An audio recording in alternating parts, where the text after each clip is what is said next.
Hi நண்பர்களே, இன்றைக்கி ஒரு மினி விளாக் பார்த்துடலாமா? எப்போதுமே என் பெரிய சன் எழுந்தோடனே ஜிம்முக்கு போயிடுவான். அவனை அனுப்பி விட்டுட்டு எல்லாத்தையும் காஃபி டீ எல்லாம் போட்டு கொடுத்துட்டேன். அப்புறம் அமுதாமாவும் அப்பாவும் மார்க்கெட் கிளம்பிட்டாங்க. இந்த மாதிரி நிறைய முடி இருந்து பூ வச்சா அழகாக இருக்கும்ல. எனக்கு வந்து நிறைய முடி இல்லைங்க, அதனால் எனக்கு ரொம்ப பொறாமையாக இருக்குது இவங்கள பார்த்தா. அவ்வளோ முடி இருக்கும் அவங்களுக்கு. அப்புறமேட்டு ராகி சேமியா தான் காலையில் டிஃபனுக்கு பண்ணியிருந்தேன். எல்லோரும் சாப்பிட்டோம். சாப்பிட்டுட்டு அவரையும் ஆஃபீஸ் அனுப்பிட்டு அப்பாவும் அமுதாமாவும் மார்க்கெட் கிளம்பலான்னு வெளியே வந்து நின்றுக்கிட்டு இருந்தாங்க. அப்போ தான் காய்கறிக்காரங்க வந்திருந்தாங்க. சரி தக்காளி கொஞ்சம் வாங்கிக்கலான்னு தக்காளியும் வாங்கியாச்சு.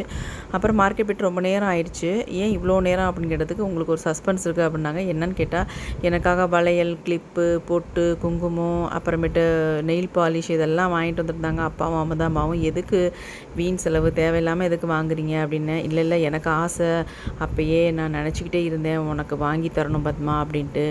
அதேமாதிரி இந்த ஜிமிக்கியெல்லாம் உனக்கு போட்டால் அழகாக இருக்கும் அப்படின்னு நான் பார்த்து வாங்கிட்டு வந்தேன், போட்டுக்கோ அப்படின்னாங்க. சரி நான் கையில் மாட்டிட்டேன். அவ்வளோ வளையணும், ரொம்ப ஹாப்பியாக இருந்துச்சு எனக்கு. இந்த மாதிரி நிறைய வளையல் போட்டால் யாராருக்கெல்லாம் பிடிக்கும் அப்படின்ட்டு கமெண்ட் பண்ணுங்கள். அப்புறமேட்டு அமுதாமா மீன் குழம்பு வைக்க ஆரம்பிச்சிட்டாங்க. கேரளா ஸ்டைல் மீன் குழம்பு தான் வச்சுருந்தாங்க. செம்ம டேஸ்ட்டுங்க. இதை வந்து தேங்காவை வந்து துருவி போட்டு இந்த மீன் குழம்பு வைப்பாங்க. சும்மாவே எடுத்து சாப்பிட்லாம், அந்தளவுக்கு டேஸ்டியாக இருக்கும்.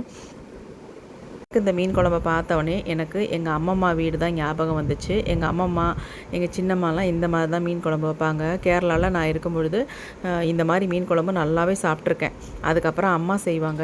இப்போ அம்மா இல்லாதனால பரவாயில்ல, அந்த ஞாபகத்துக்கு அமுதாம்மா செஞ்சு கொடுத்துட்டாங்க அப்படின்னு சந்தோஷமாக இருந்துச்சு. ஈவினிங் போல் நானும் இவர் மார்க்கெட் போயிருந்தோம். அப்படியே பூ வாங்கிட்டு கொஞ்சம் மாம்பழம் வாங்கிட்டு வந்திருந்தோம். அது அமுதாம்மா உட்காந்து கட்டிக்கிட்டு இருந்தாங்க. அப்படியே கட்டிகிட்டே அப்பாவும் நாங்களும் உட்காந்து பேசிகிட்டே இருந்தோம். காம்பவுண்ட் அளவுக்கு இந்த அளவுக்கு தான் போயிருக்கு. எப்படா சீக்கிரம் கட்டி முடிப்பாங்க அப்படின்ட்டு ஆவலோடு உட்காந்துக்கிட்டு இருக்கேன்.